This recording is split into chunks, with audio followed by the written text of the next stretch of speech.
Hello and welcome to Audit Course Week 6 Part A. Today's topic is NPN BJT input characteristics for common base configuration. So we need to set up this circuit schematic in LT-SPICE where base terminal is common between the input side and the output side. The input side consists of voltage source VEE and resistor 1 kilo ohm, resistor RE of 1 kilo ohm, and the output side consists of resistor RC of 1 kilo ohm and the supply voltage VCC. So we need to select NPN BJT from the component library. Then we need to select the voltage sources from the library and mark it as VE and VCC. Then we need to right click on the voltage source VE, click on advance. So none will be selected. Then click on OK. Similar thing you have to do it for VCC. That is right click on the voltage source. None will be selected. Click on OK. This step ensures that VEE and VCC can be varied. Okay, now we have an option either to define our own NPN parameter, that is beta. So for doing that, you need to right click on the NPN transistor symbol and rename it as NPN1.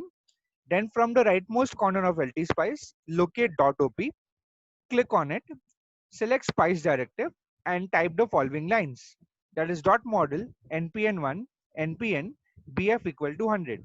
So npn1 is the name defined by the user. NPN is the reserve keyword indicating that it's a NPN BJT, and BF indicates that the beta is 100. So when you click on OK, this line will appear on the schematic. Else we have another option that you need to right click on the NPN transistor symbol, click on pick a new transistor, scroll down and select BC547B and click on OK. Mostly this is preferred because this is a practical and commercially available BJT. So we need to select BC547B. But in case if you want to define our own beta value and our own parameters, you can follow this technique of defining the dot model. Right now, you need to do it for BC547B. So once it is selected, right now for the BJT input characteristics, we need to label base, collector and emitter terminals of NPN BJT as B, capital B, C and E. So to add the label, right click on a wire near the base, collector and emitter terminals, click on label net, enter label, it can be capital B, C or E and click on OK.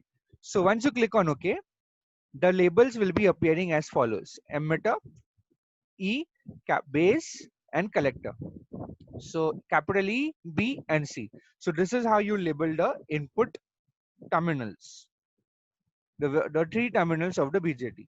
Now once the circuit schematic is ready, go to simulate, click on run. Next select DC sweep.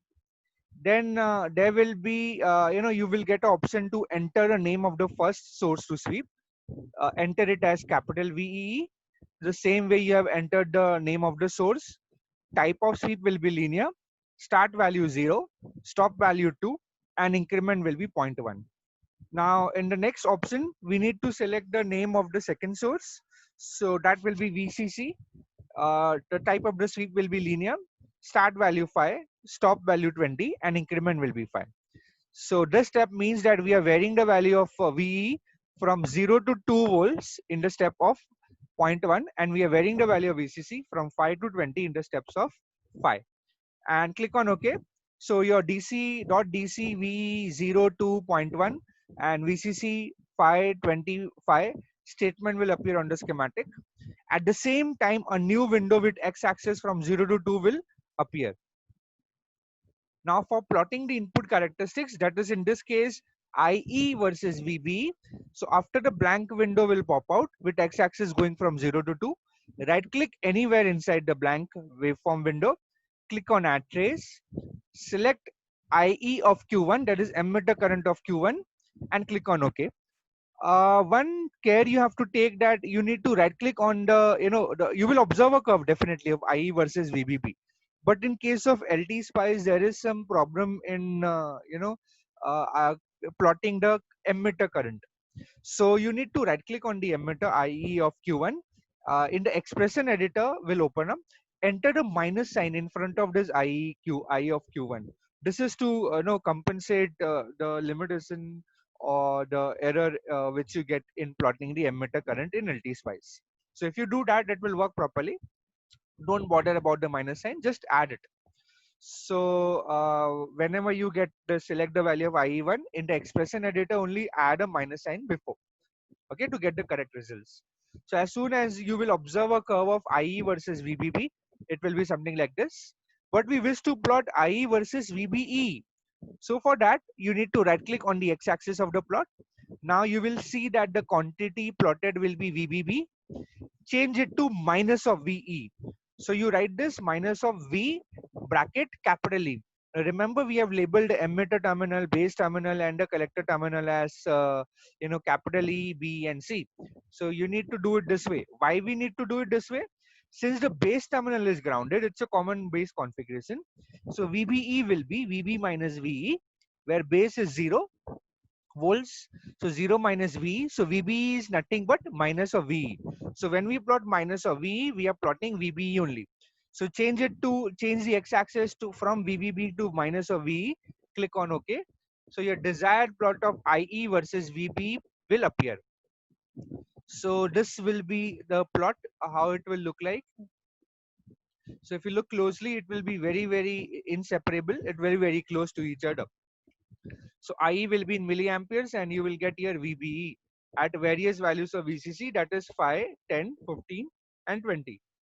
So basically VCC constant means VCE will be constant. So whenever we plot input characteristics, this IE is the input current, VB is the input voltage, and your VCC or VCE is the output voltage. So note down the value of IE for different values of VB in this sequence. So VB going from 0 to 100 millivolt to 620 millivolt. Note down the corresponding value of IE, which will be in milliamperes. Please do write the unit. So I think this is my input characteristics. This is what we were desiring, and we have come to the end of this online session. So we need to set this circuit up and plot its input characteristics. So that's it for today. Next time we'll see NP and BJT output characteristics for common base configuration. Until then, have a good day and thank you.